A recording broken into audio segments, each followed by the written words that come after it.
Nos encontramos en la tarde de hoy con el doctor Fernando Cabanilla. Doctor, ¿qué tal? ¿Cómo está? Muy bien, gracias. Muchas gracias por estar con nosotros en el día de hoy.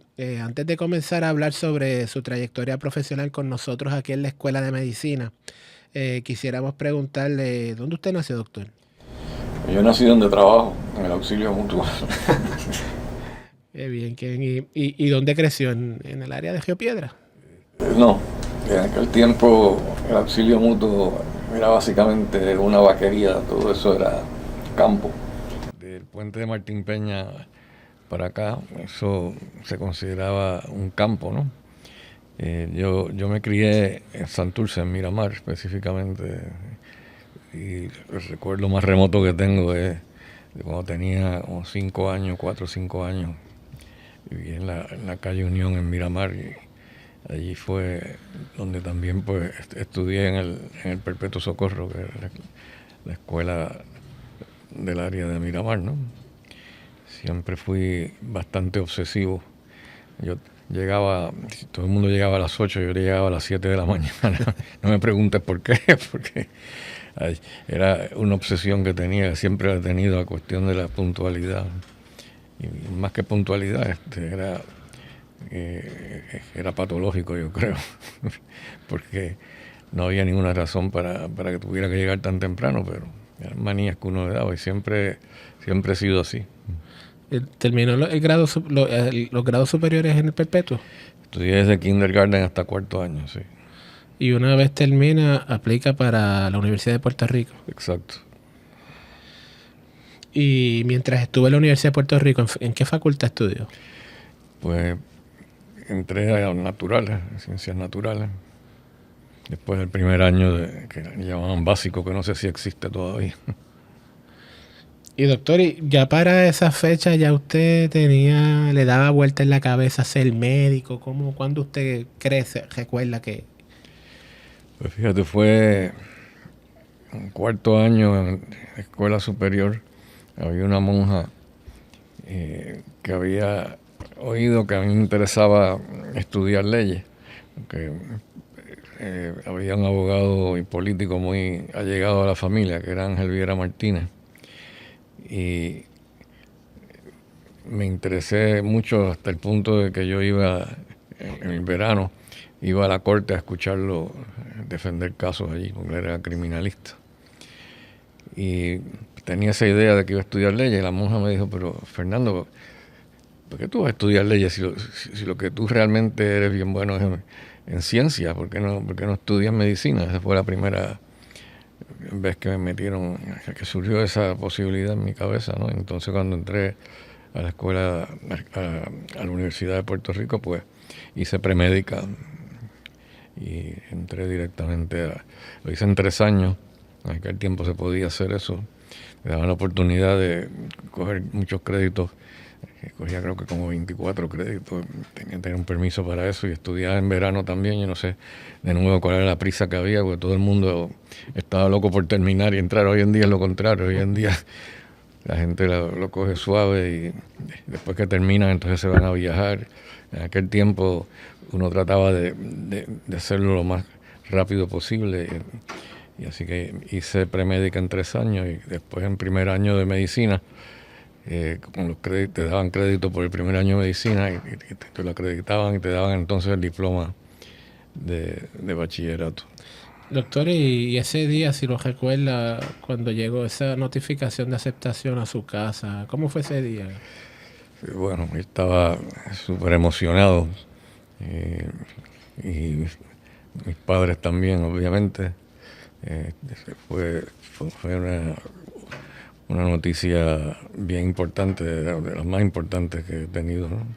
Así que sí, fue muy gratificante después poder entrar. Empecé a estudiar enseguida, compré los libros antes de empezar medicina, y el libro de anatomía ya yo había leído los primeros 4 capítulos el día que entré a la escuela. Y que siempre, como dije, siempre he sido obsesivo en todo eso, pero fue uno de los momentos más importantes de mi vida. Doctor, cuando usted entra al primer año de escuela de medicina, ¿todavía estaba en medicina tropical? ¿Qué recuerdos tiene? Sí, muy buenos recuerdos. cuando terminábamos los exámenes finales nos íbamos, cruzábamos la playa y nos íbamos a bañar allí al frente. Y la escuela de medicina tenía su encanto. Nosotros íbamos, nos reuníamos allí por la noche, un grupo de los estudiantes de primer año, nos reuníamos a estudiar en la biblioteca, y le decíamos la baticueva, que era en el sótano, y había un ambiente de camaradería.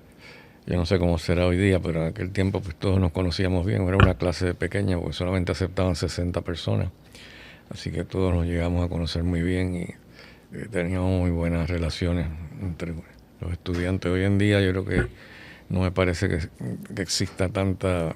Yo creo que mucha gente a veces ni conocen bien a los otros estudiantes. Allí todos nos conocíamos muy bien. Era en la Escuela de Medicina Tropical.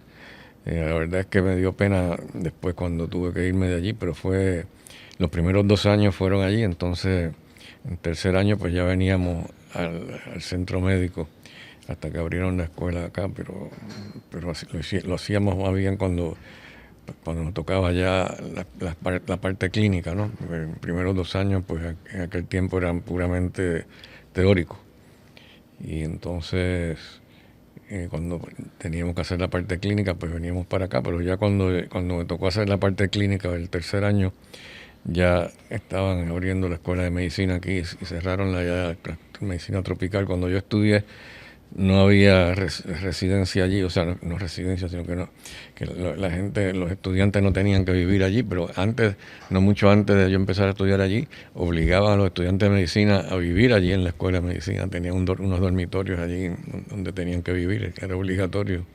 Después quitaron eso. Doctor, y entonces el internado, ¿dónde lo realiza? Aquí en el hospital universitario, internado, residencia y 1 año de hematología también. O sea que ya en el internado ya usted tenía más o menos una idea de lo que quería hacer en la residencia todavía. No, bueno, yo me interesé, durante el internado me interesé en nefrología. Entonces me gustaba mucho la parte de nefrología, pero que en aquel tiempo era bien informal, no existía eso de estar uno solicitando por escrito, ni había matching ni nada de eso no existía. Y uno hablaba con el jefe del programa que uno quería entrenar y allí pues te decían sí o no. Pues cuando yo solicité, pues de la mala suerte, o quizás buena suerte, de que habían ya cogido a la persona, cogían 1 por año, ya habían escogido a esa persona, así que no tenía plaza para hacer nefrología. Y da la casualidad que estaba yo en ese momento rotando por hematología. Durante la residencia pues uno tiene que rotar por diferentes subespecialidades.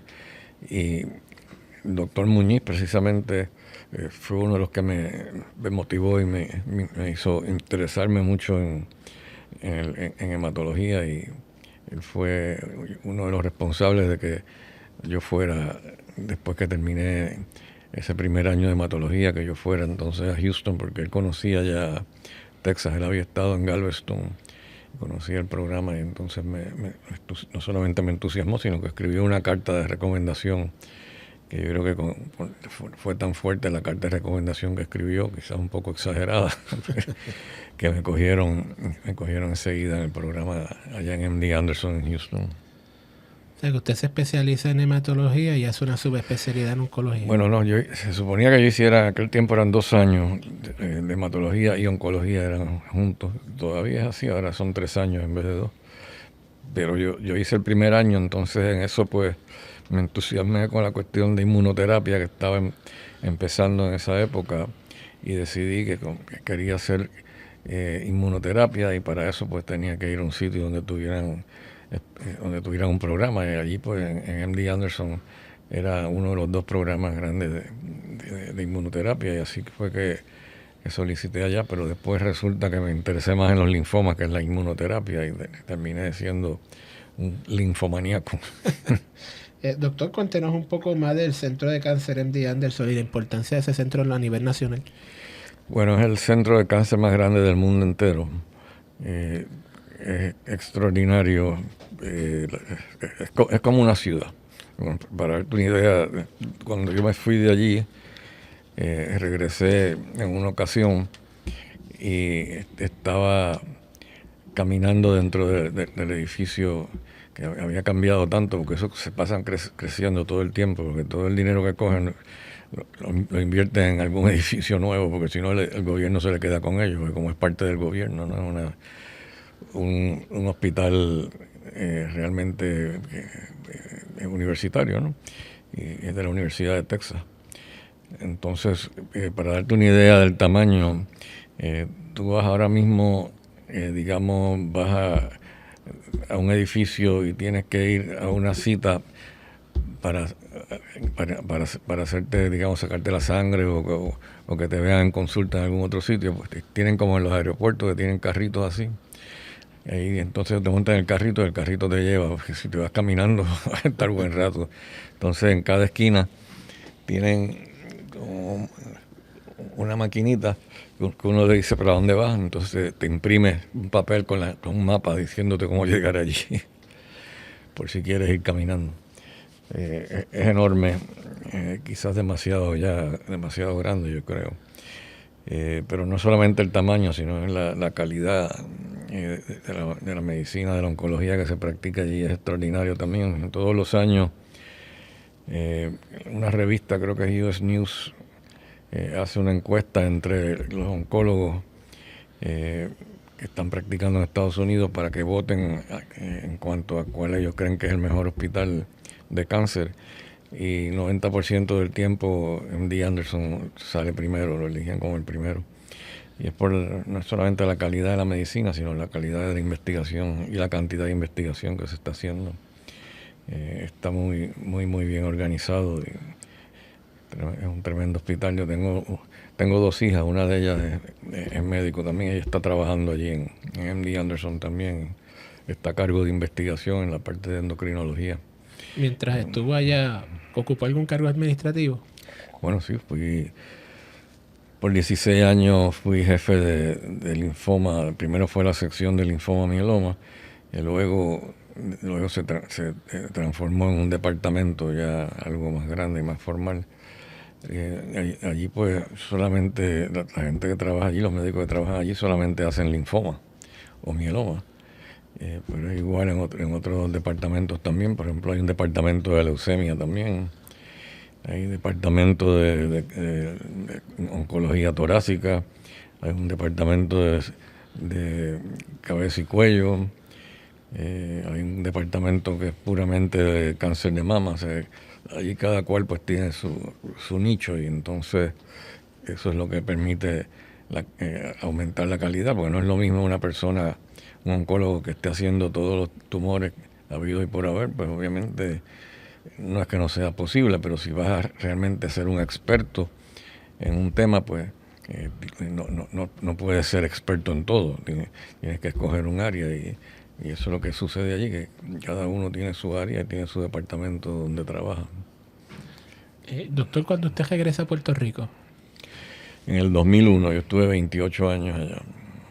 Después de 28 años ya pensé que era hora de regresar. La gente pensó que yo nunca iba a regresar, pero sí, mucha gente me preguntaba, pues se te hizo muy difícil la decisión de regresar a Puerto Rico. Y yo, no, si yo desde que me fui ya yo lo había decidido, no fue que lo decidí a última hora, yo siempre pensé regresar, lo que pasa es que me tardé un poco, pues es que aquello, en términos de investigación, pues es un paraíso, porque yo me recuerdo que aquí en Puerto Rico, me recuerdo que los récords médicos de los pacientes se perdían.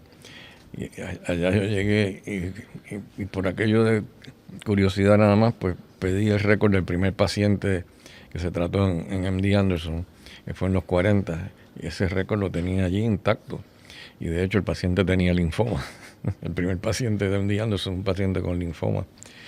Y yo decidí hacer una conferencia, un grand round, acerca de ese paciente en particular, porque me estuvo tan curioso la organización que tenían y todo lo bien conservado que estaban, todos los detalles que tú podías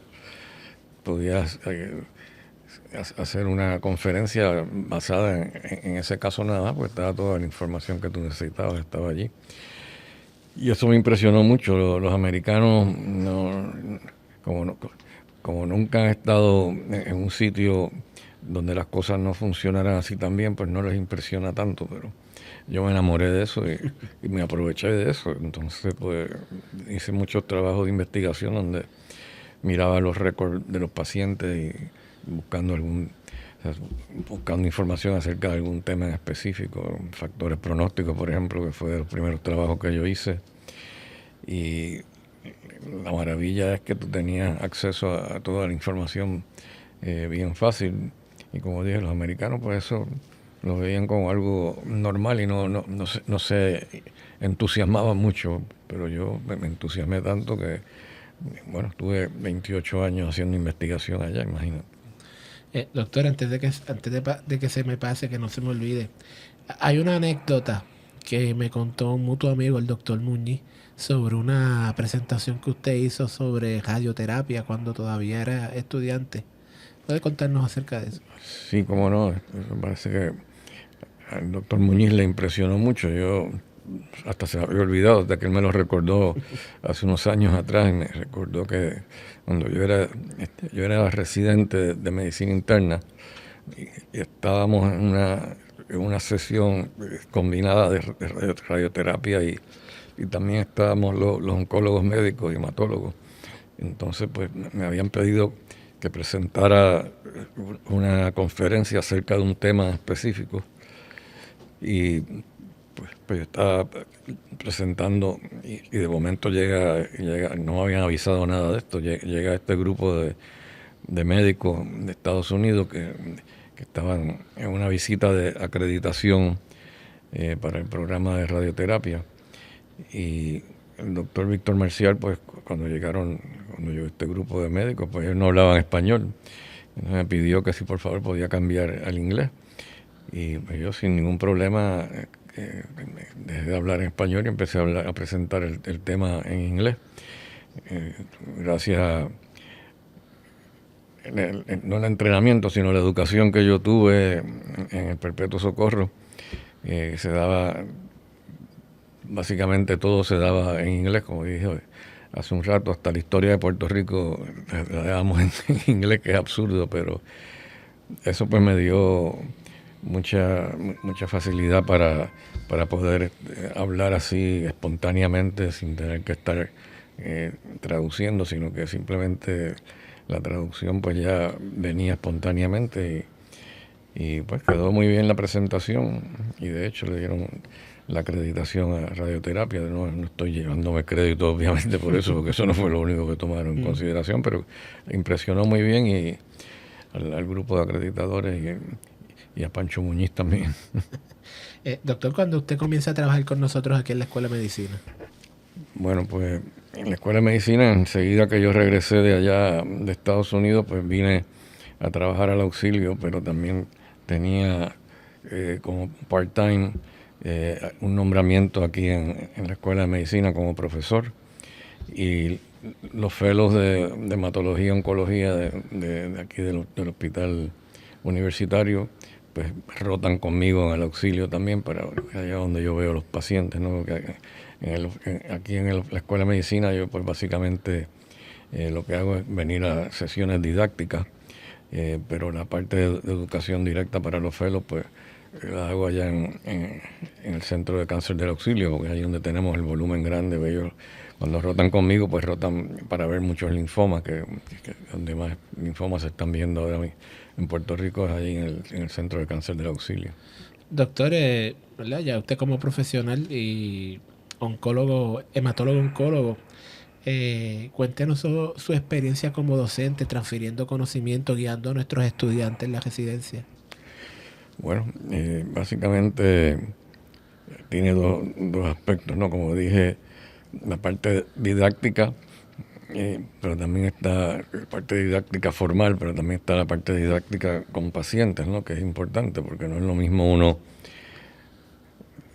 presentar una conferencia que enseñarle a los fellows la vida real cuando uno se enfrenta con los pacientes. Y eso pues para mí ha sido bien gratificante el poder enseñarle acerca del linfoma, y creo que pues, he dejado alguna huella porque los felos pues sí les interesa mucho, y hay algunos que se han interesado en el campo y que han hecho investigación conmigo, ¿no? Ahora mismo estamos terminando un proyecto de investigación donde estábamos revisando todos los casos de linfoma folicular en el Centro de Cáncer del Auxilio Mutuo, que se supone que el linfoma folicular es incurable. Pero hace muchos años atrás, el jefe mío allá en Houston, que fue el doctor Jay Freireich, me presentó un reto bien temprano durante mi carrera, es que desarrollara la cura para el linfoma folicular. Y a eso pues he dedicado décadas, y ahora mismo pues el proyecto que estamos ya a punto de terminarlo, pues hemos comparado los resultados de nosotros aquí en Puerto Rico con los de Houston, y yo mismo no lo creo, pero los resultados de nosotros son mejores que los de Houston, tratando el linfoma folicular. Así que estamos muy orgullosos de eso, y creo que demuestra que si uno se propone hacer algo, no importa dónde lo hagas, pues vas a tener éxito. Obviamente es mucho más fácil en un sitio como MD Anderson, donde tenemos las facilidades más extraordinarias que hay. Hacerlo aquí pues no es que sea difícil, pero no es tan fácil como hacerlo allá. Pero también publicarlo es otra historia también, porque no es lo mismo publicar desde MD Anderson en Houston que publicar desde la Universidad de Puerto Rico, pues siempre hay prejuicios, obviamente, y no sé cuán fácil va a ser publicar los resultados de nosotros cuando son mejores que los de Houston, y que yo mismo tengo dificultad creyéndolo. Yo he mirado los resultados 20 veces para ver si hay algún error que estoy cometiendo, pero no, los resultados están ahí, son resultados buenísimos. Estamos ahora mismo curando como un 85% de los casos de linfoma folicular. Doctor, aparte de su experiencia como docente, tengo entre mis notas que usted es presidente del Centro de Cáncer de Auxilio Mutuo. De esa faceta administrativa, ¿cómo nos las puede describir? Sí, soy director del Centro de Cáncer, más bien como ser jefe de un departamento. No es muy diferente en ese sentido a lo que yo hacía en Houston, ¿no?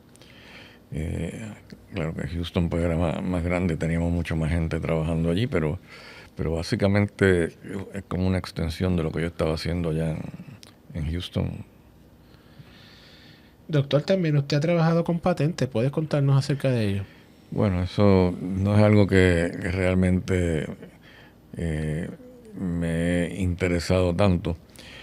Fue, vamos a decir, como un accidente, que yo estaba trabajando con esta medicina vincristina liposomal, que es una forma de vincristina que es más activa que la vincristina común y corriente. Y entonces pues como parte del proceso pues habían sacado una patente, y me dieron parte de esa patente también. Todavía está en el mercado ya la vincristina liposomal, pero hasta ahora donde se está usando es en leucemia aguda linfoblástica. Lamentablemente la persona que estaba haciendo los estudios más importantes era en Alemania, y murió. Así que eso como que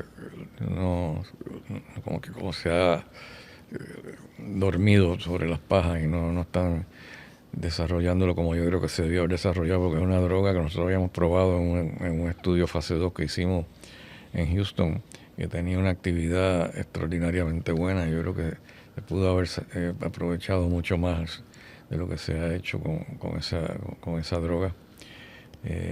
Pero así es la medicina. Son cosas que uno no controla, ¿no? Porque yo no soy dueño de ninguna compañía. Los dueños de esa compañía por alguna razón no desarrollaron la droga como debieron haberlo hecho.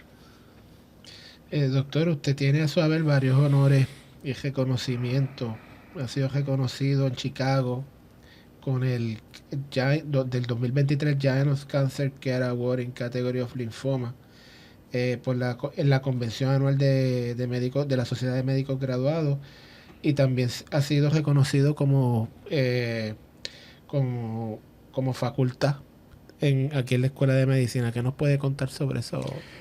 Bueno, pues eso fue una sorpresa muy agradable.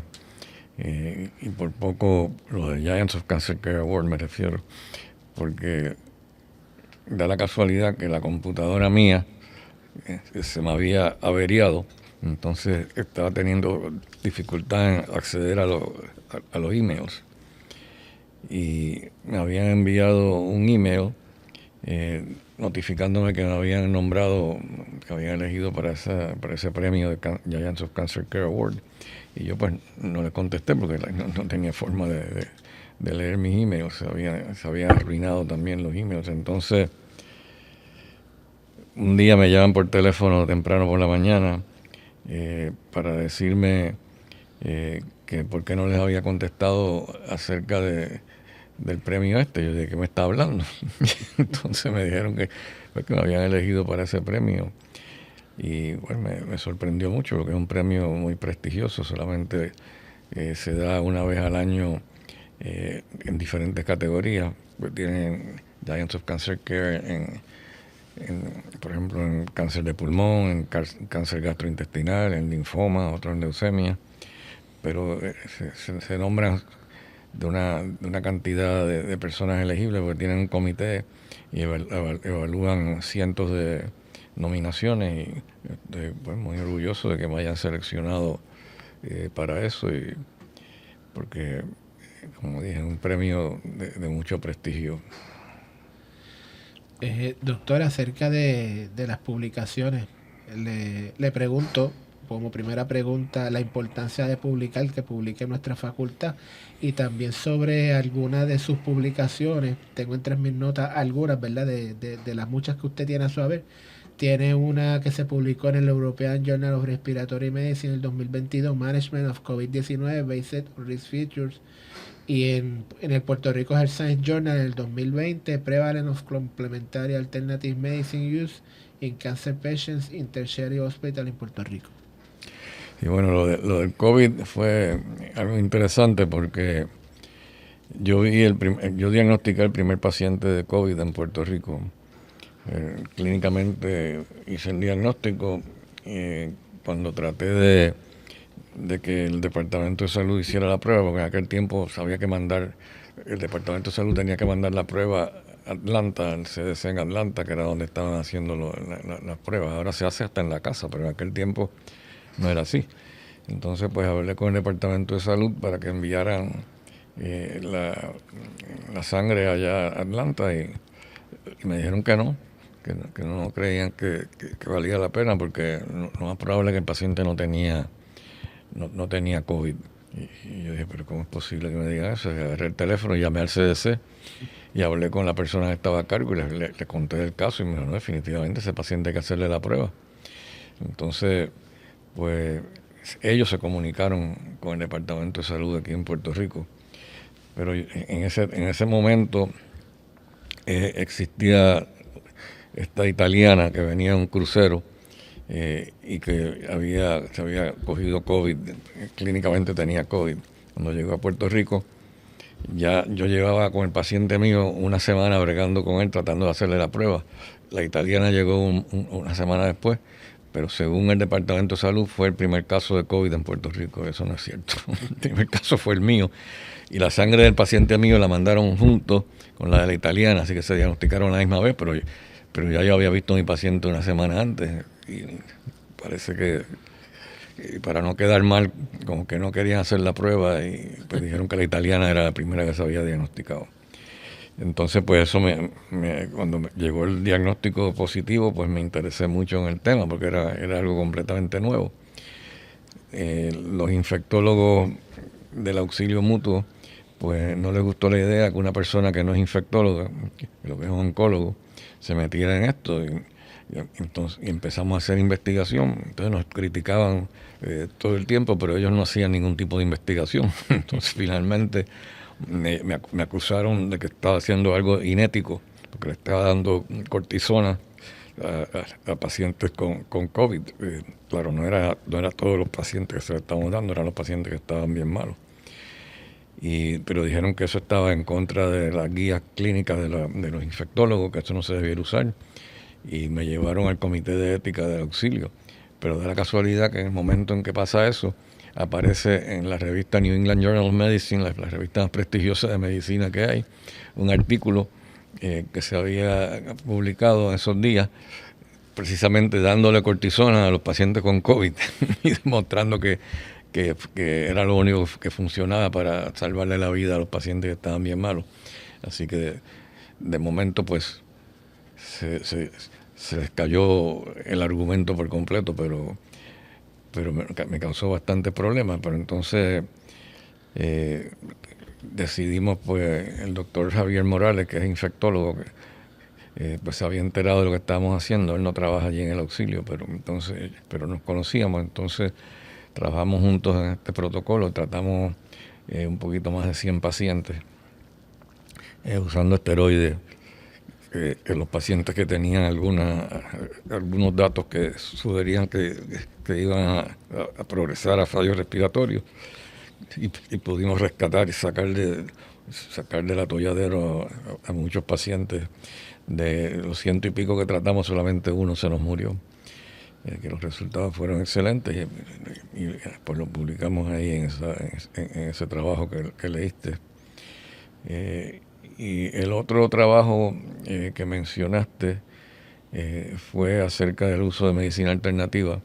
Eso simplemente porque había un estudiante de medicina, no, un estudiante de bachillerato que estaba estudiando en Estados Unidos, y en un verano que estaba aquí en Puerto Rico, pues quería hacer algún proyecto, pues estaba allí pues, viendo pacientes conmigo. Se nos ocurrió pues mirar a ver cuál es la frecuencia en que los pacientes usan medicina alternativa aquí en Puerto Rico, y resultó ser más alto de lo que pensábamos. Así que eso lo publicamos también en la revista local de aquí de Puerto Rico, ¿no? Doctor Cabanilla, si usted le pudiera dar algún consejo a un estudiante que quiere estudiar medicina y tal vez especializarse en hematología, ¿qué le diría? Bueno, si quiere especializarse en hematología, el consejo mío es que si va a hacer hematología aquí en Puerto Rico, que salga por lo menos un año afuera para que pueda contrastar y ver cómo se hacen las cosas diferentes en diferentes sitios, ¿no? Porque a veces pues uno estando aquí y no ves nada más que una faceta, y muchas veces pues uno no tiene la idea completa de cómo es que se maneja los diferentes tumores en otros hospitales. Así que yo lo que recomendaría que fuera por lo menos un año afuera, pero que no se queden allá, porque el problema es que muchas veces se quedan allá para el resto de la vida. Yo estuve, como te dije, 28 años afuera, así que fui realmente como por un año y me quedé 28, pero siempre es importante que mantengan en mente regresar a Puerto Rico, ¿no? Porque realmente hace falta que venga gente que haya estado expuesta a otras corrientes de investigación y que hagan investigación allá, porque allá la posibilidad de hacer investigación pues es mayor que acá, y es mucho más fácil. Así que yo les recomiendo que hagan eso, que vayan un año afuera y que traten de por lo menos meterse en un proyecto de investigación, que eso también le da una idea más completa del tema, ¿no? Si no es lo mismo tratar los pacientes que investigar el tema, y ahí tienes las dos facetas, ¿no? La parte clínica de bregar directamente con el paciente, que es lo que hace todo el mundo, pero también complementarlo con un proyecto de investigación, yo creo que es crucial. Doctor Fernando Cabanillas, muchas gracias por haber estado con nosotros en la tarde de hoy.